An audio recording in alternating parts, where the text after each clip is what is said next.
Good morning, I'm Joey. I'm a finance specialist. This is Hal and this is Louis. They are programmers in computer engineering.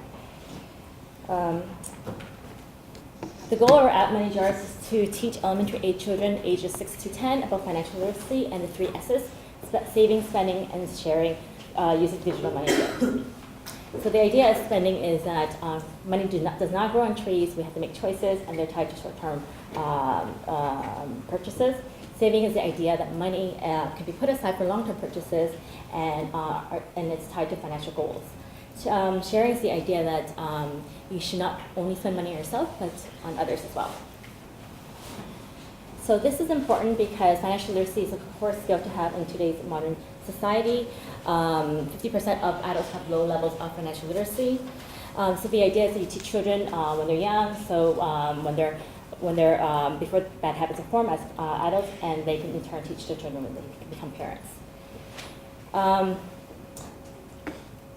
As you can see, currently money jars are physical, so they're not portable outside your home, and that's why digital money jars will solve this problem. Specifically, our app Money Jars will have 2 logins, the parent and the child, which will promote interaction. We will be using real money, with the bank for mom and dad, and we will use financial literacy to teach your child numeracy.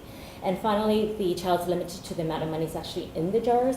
So for example, if there's $10 in the spending jar, they can only spend $10. So now we're going to show you how it all works through a skit. Hal is going to play the role of mommy, and Louis is going to play the role of the child, or Bobby, and I will be the narrator.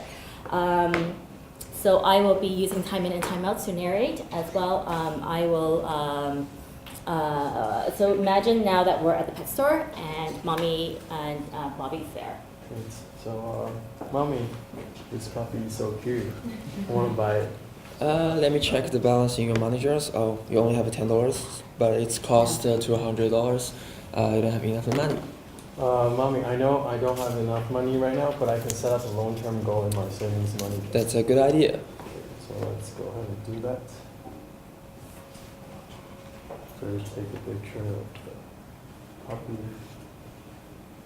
$200, and enter the description there, $200. Great.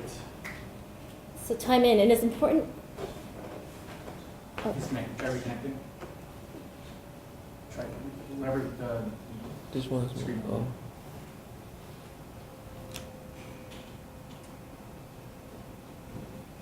Yeah.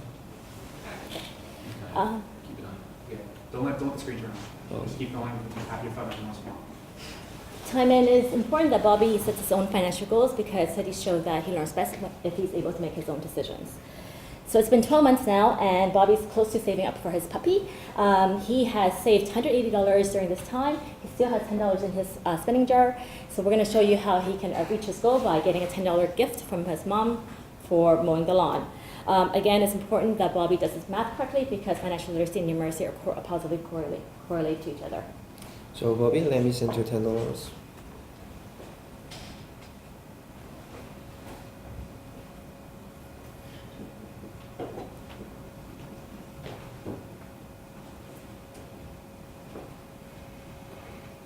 Did you receive my gift? I haven't. Oh, there it is. Great. Okay. Let me get it. So I'm gonna deposit this $10 into the savings jar in order to save up towards getting the puppy. Great. Time in, it's well known that young children like Bobby focuses on now, so we encourage savings behavior by having him being only able to spend the money once he reaches his goal. Time out. Great. Mommy, look, I have $190 in my savings jar and $10 in my spending jar. I can now transfer the $10 from spending to saving to achieve my goal, and I'm gonna do that. So first, back the coin from spending to saving, and then I'm gonna transfer $10, and it'll give me $0 in the spending jar and $200 in the savings jar after the transfer.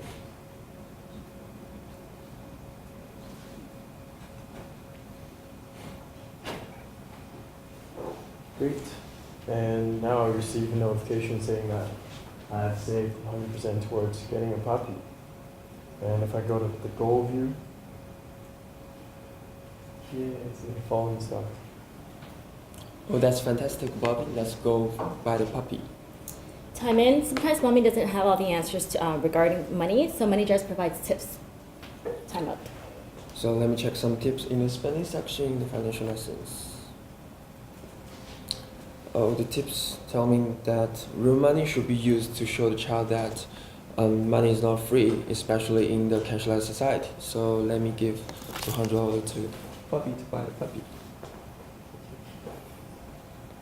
So now we're back at the pet store, and Bobby is going to buy the puppy with the $200 cash that mommy just gave him. Great. Hi. Can I buy this puppy for $200? Yes, thank Great. Enjoy. Yeah, got my achieved my goal here. So I'm so happy right now, but I'm gonna update the app with my purchase. We go back here, press get, and this is basically asking me what's the end balance after the purchase. It'll be $0 obviously.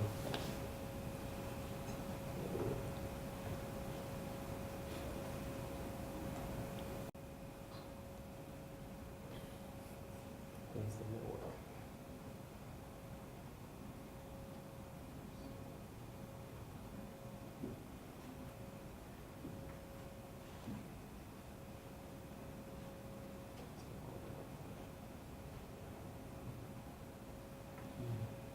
It's actually worked. you. You what? Shut up. You're so- Oh, okay. Yeah. So maybe that's, yeah, this is not, there's no internet. Oh, now it's back. Okay, so that's done. And lastly, let me check my balance sheet to make sure that everything is accounted properly. As I go to the balance view, under savings, I see the green here shows the one-time gift for mowing the lawn. And the yellow shows the internal transfer from spending to saving to save up towards the goal for $10. And lastly, the red shows the actual purchase of the puppy for $200. And that wraps up our demonstration.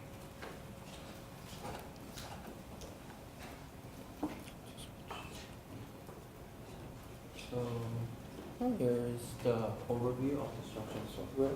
It contains 3 different modules: display and input, database and control. So the upper half is organized just the implement for the parent, and the lower half is implement for the child. So take parent as an example. So we implement the authentication for the parent. Then we provide some operations for the parent. Parent is able to send ransom gift. Then the data will be prepared, processed, and the data will be sent to the Firebase database. Database will trigger a notification, and the notifications will send to corresponding user apps. For future work, we will work on more gamification rewards, especially since we're dealing with children, and improve the child UI.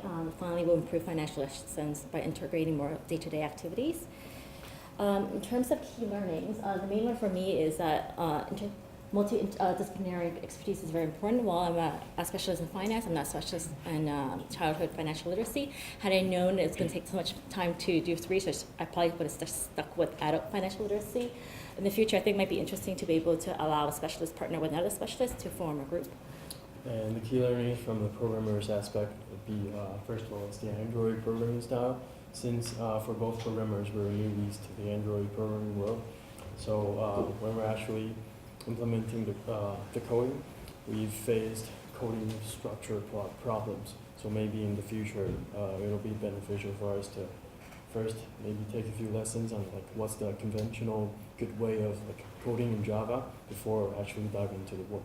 And lastly, we found that database structure affects the easiness and effectiveness when we're doing data retrieval.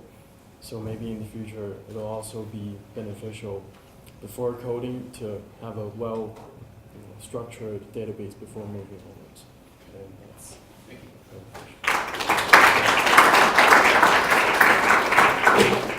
If y'all ask questions, I have to start cleaning up. Yeah, yeah. We don't, sometimes I like the way it's all nicely put together. It's a really smooth user experience, and I think you've done some good thinking, despite it not being your home turf, of how to make all this work. There's a lot to say, Dave.